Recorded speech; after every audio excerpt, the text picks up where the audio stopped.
To get going with this edition of Build Mode, I'm going to take a moment here, as always, just to let people filter in. Some people coming back from lunch or whatever meeting they were just in, and then we'll get started in about a minute or so, so that we can get as much content in here. Be right back.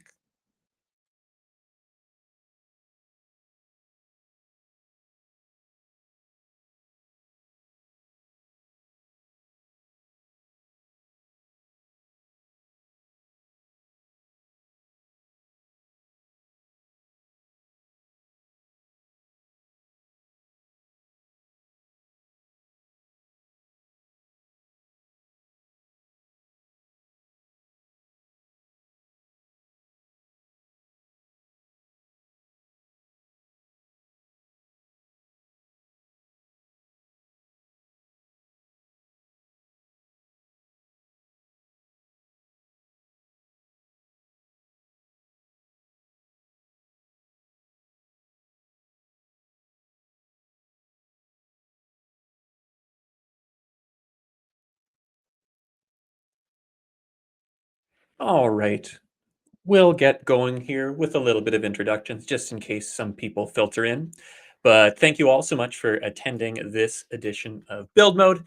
My name is John Nair. I'm a senior product marketing manager here at Vendasta.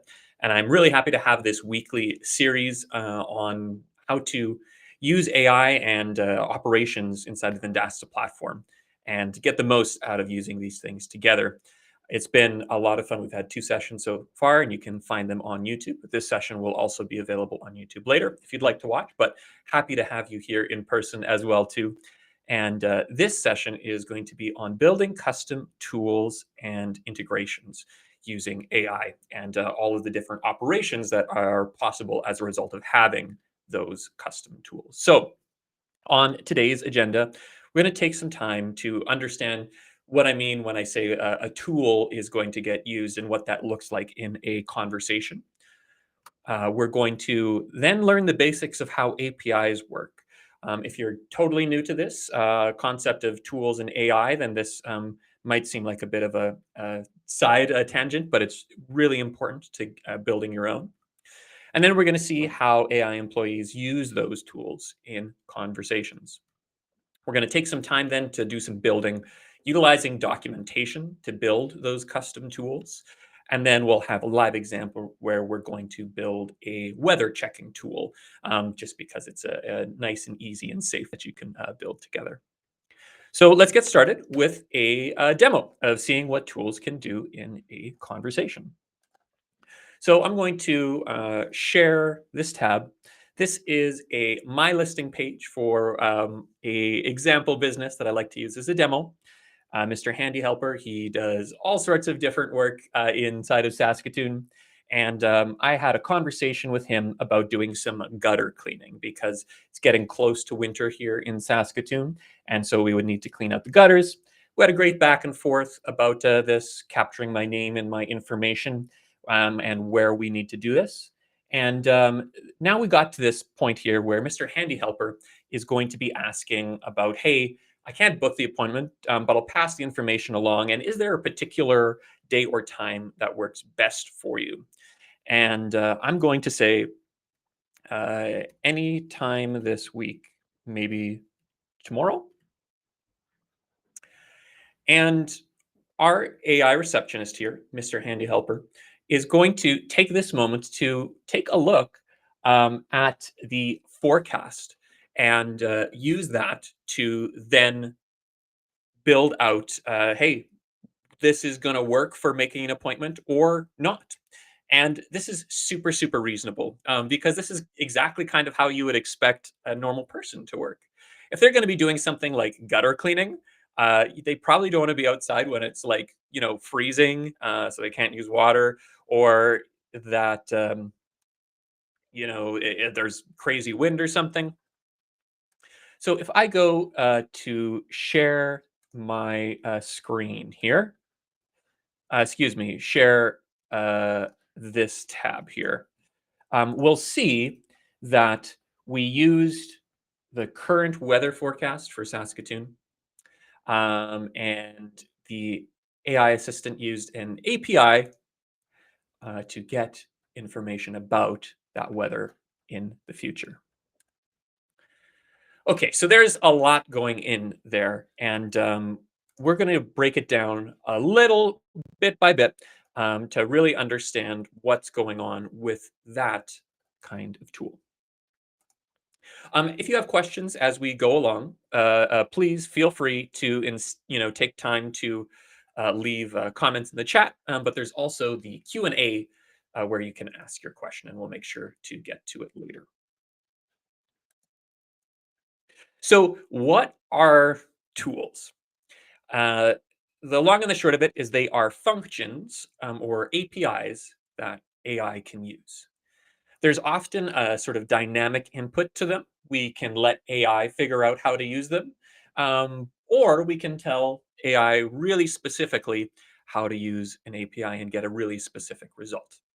And then these tools will often act as sort of a bridge between systems. You'll use one API to send information from one place to another. Now, I've said APIs a lot, and for some folks, you might be wondering, what is an API? This is an important thing to really understand when you start building out an agent and having it as part of your workflow. So, an API you can think of as sort of a messenger that lets programs share info and actions. So there's four really sort of common ones. There's the idea of creating new data. You can read or retrieve data. You can update data, or you can delete data. You might hear this called as a CRUD operation. Okay. And so an example of creating new data, you'd be adding a user. Reading would be getting a list of users or finding a really specific user based on some criteria. Updating data, editing a user's info, or removing the user. And so these API actions, these are the things that your AI assistant, your AI receptionist, for example, will be using to add a user, get a list of users, edit a user's info. And APIs are, by and large, made by whatever software company and given as access as something that you can use to work with their software. Okay, so we covered what an API is, but then in the context of AI agents, there's still this like tool thing that uses the API. The tool is instructions telling AI how to use an API. And so there's sort of two parts I want to show as an example here. And these are really specifically how tools are built in the Vendasta platform. But there is a lot of overlap with other sort of agent tools and infrastructure. So you'll have a description for your tool. And what that is it's really telling the AI, hey, this is what the tool does, and this is kind of how you can use it. There's something like the method and the URL, and that's the API endpoint you are trying to use.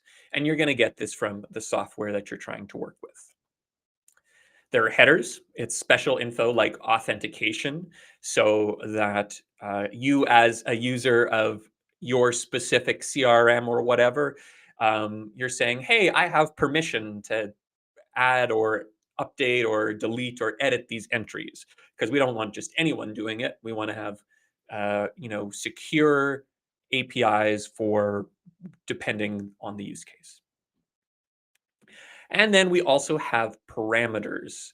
And those parameters are the details that tell an API exactly what you want to do when you're creating, updating, reading, or deleting.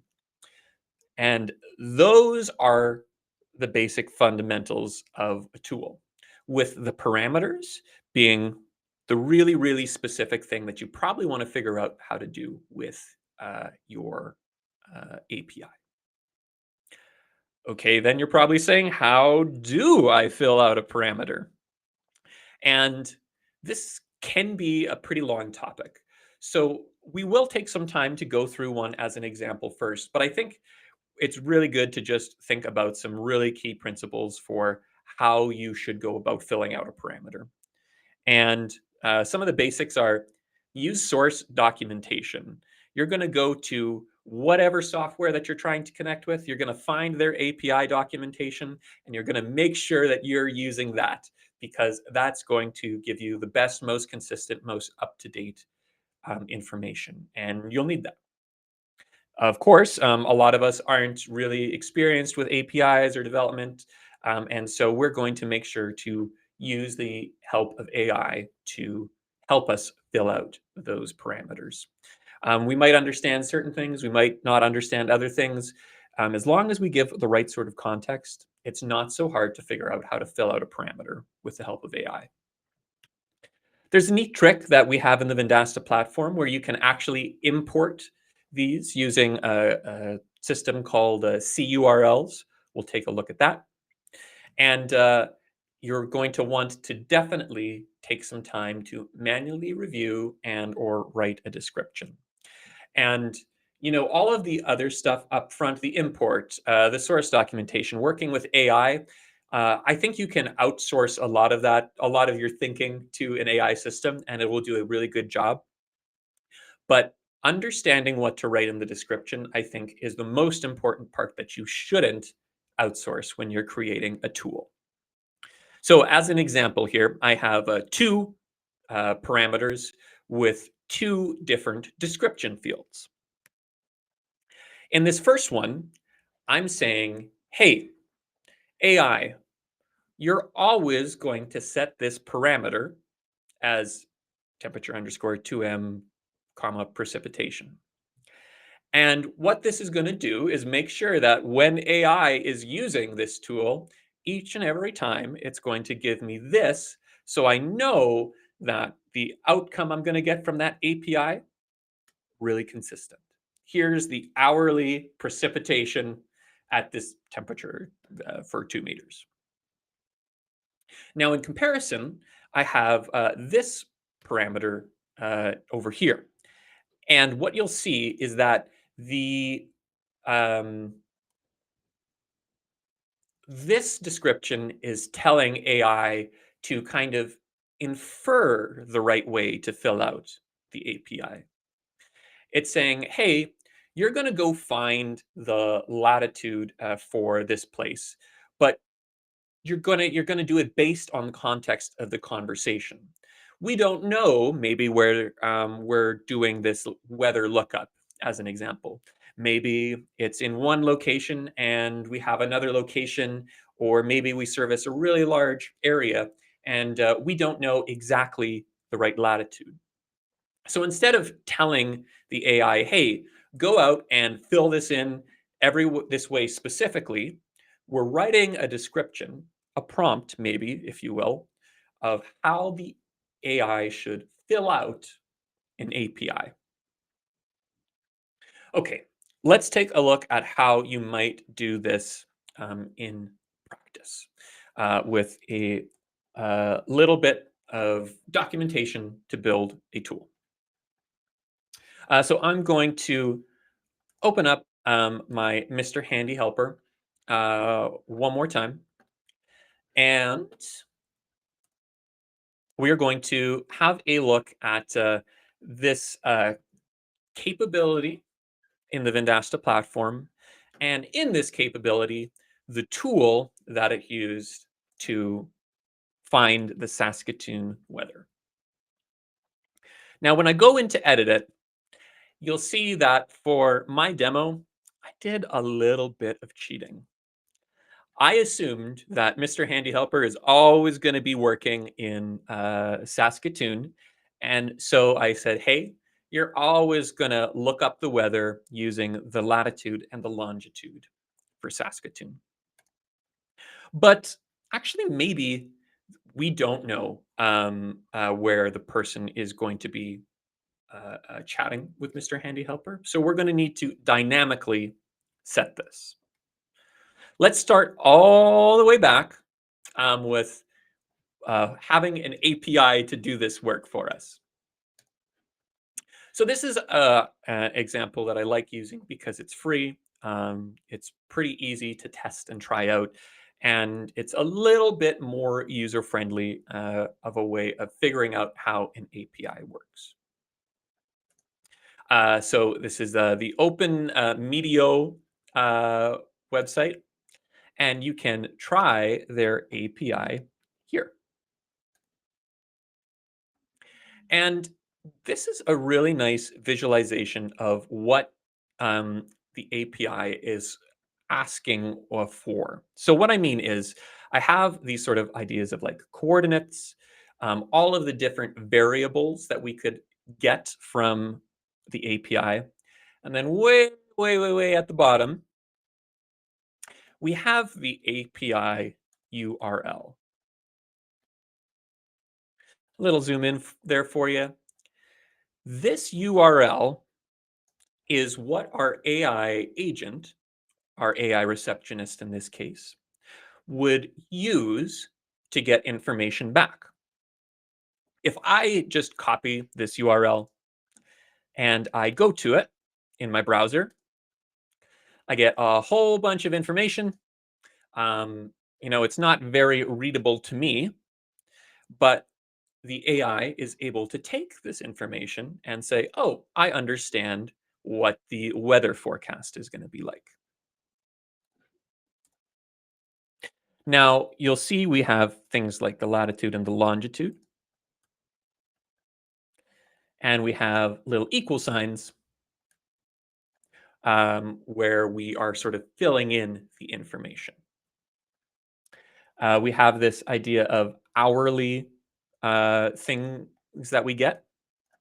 And if we were to go up here and change some of the hourly weather variables, let's say sea level pressure, then the URL that we'd work with, we have hourly temperature, and now we have the pressure included in the API as well. So this API is what our AI assistant, our AI receptionist in this case, is going to use to get information. And these parameters are telling the specific kinds of information that we want to get back. Okay, now if you wanted to, it would not be too hard to go in and fill out all of these parameters one by one. So you see that we have this kind of filled out. Hey, hourly, uh, uh, we're going to set the precipitation, temperature 2M and precipitation. And if we look at this URL, temperature 2M, okay, we could probably figure that out. But um, we have a really neat feature in Vendasta that makes this a lot easier. I'm going to copy this API, and I'm going to go to ChatGPT, Gemini, any one of those nice LLM softwares that you can work with, and say, "Can you help me turn this into a C URL?" And I'll paste that URL that I just copied there.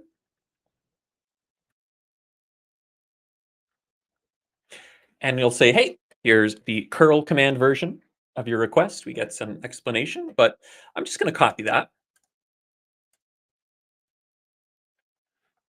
And we'll look at what happens when I add a tool from Fresh. Okay, I'm just going to create a brand new tool. And you'll see we have this great button that says generate from a CURL, command URL. If I click on that and I paste in this command URL and hit generate, it fills out a bunch of information for me.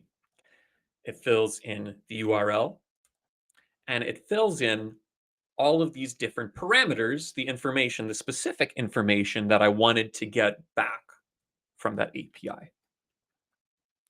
You'll see, though, that the one thing that it didn't do is it didn't provide a description that helps the AI understand how to fill it in dynamically. So we need to provide some sort of description to help our AI figure out what it should put in here. So for latitude, infer the correct latitude based on the address of the appointment. We're going to assume that this is being done where we have an appointment. And we can probably do the same for the longitude. And then we have to kind of look back and see, oh yeah, what is this hourly parameter doing with our API? So we go back to the documentation and we look and we see temperature, comma, pressure. The way this API works is you sort of put in what information you want to get and in hourly format, and then it adds it to the URL. You can see we've got a whole mess of things after hourly.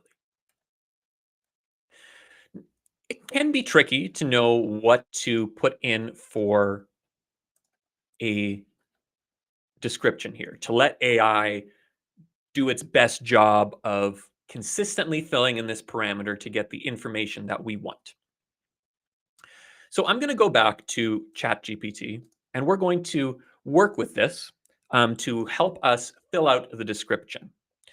Help me fill out a description for a tool. I want the AI to fill out the hourly parameter based on the information it would need to figure out whether a handyman could or couldn't do work. To really help give the best context for our AI to figure this out, we're going to take a screenshot of this the screen, this interface. We're going to paste it into ChatGPT, and let's see what kind of response we get back.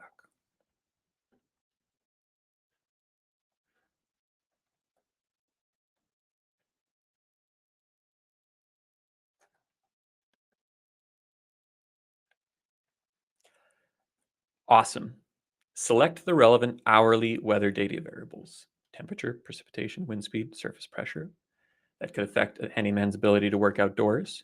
Choose parameters dynamically based on the type of work environment or safety conditions. This is all good. Oh, I should have been showing you this, but that's okay. This is a description for the hourly parameter, but the problem with this is our AI isn't going to know what kind of variables it could properly put in. If I copy and paste this right in, it's very likely that the AI is going to hallucinate the different variable options. So instead, what we should do is we should go back to our documentation. We should figure out all of the variables that we want. Let's maybe have precipitation included here. Visibility, great. And then, now that we have all of that, oh, a little bit too far, my apologies.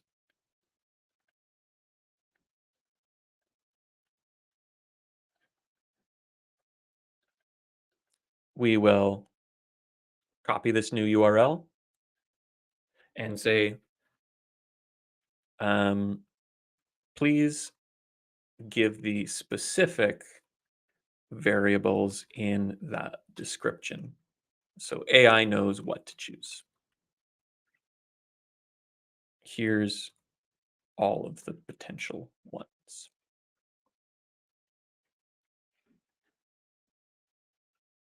And this is going to get us a more consistent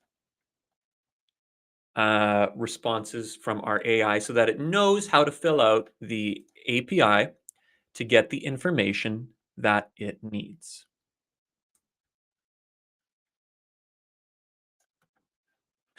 Let's go with that piece there. Put that back in.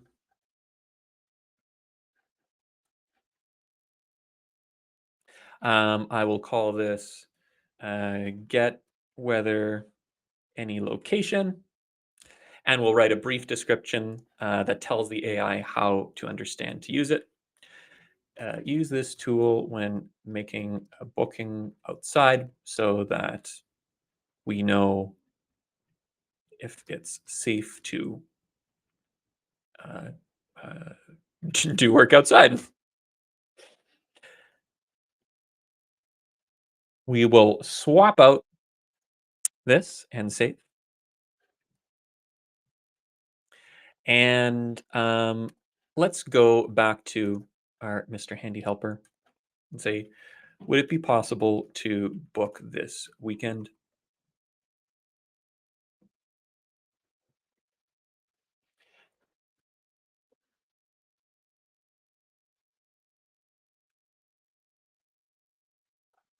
Awesome. The forecast looks clear. So outdoor gutter cleaning should be no problem. And if we look back at our tool, our conversation, we can see that the AI used this get weather any location and filled it in with the correct information to understand whether or not it would be safe for them to do gutter cleaning over the next couple of hours. Really, really cool. I checked the weather forecast for Saskatoon and found no significant precipitation or high winds, so outdoor work is suitable. So, this example is one where we're really trying to um, pull outside context to make it a more human and natural conversation with a AI. But what's kind of cool is that there are lots of different ways that you can use APIs to get your AI employees to do work in software, and maybe in ways that would be way quicker or way more complicated than a human would ever be able to do. So I hope that gives you a good idea of just the basics of utilizing documentation to build a tool. My quick tool tips here for you as you're building tools for your AI employees. Recognize which create, read, update, and delete actions you need. That's going to help you make sure that you get all of the APIs needed um, and all of the tools you need created with those APIs. Utilize AI to help you fill out tools. I showed how you could use that command URL to import a lot of the parameters, but you can also do um, the chat back and forth with AI to get the descriptions filled out or things like that. I used a picture in there, and if you use AI pictures and code as context, you're going to be in a way better shape for getting correct information. And then, like I said, those descriptions in the parameters are the magic that lets AI work consistently and give you the results that we're looking and hoping for. So I hope that was helpful for you. And while this was a sort of introductory look at tools, we'll be spending some time in another session to look at how you can use multiple tools to work with systems that are more complex and build out those more complex workflows that a lot of people would really like to have available from their AI employees. So we will get that recording of this for you on YouTube, and we'll see you next week for the next edition of Build Mode. It looks like I don't have any questions. Are there any questions that I can answer for folks now that we're at the 30-minute mark?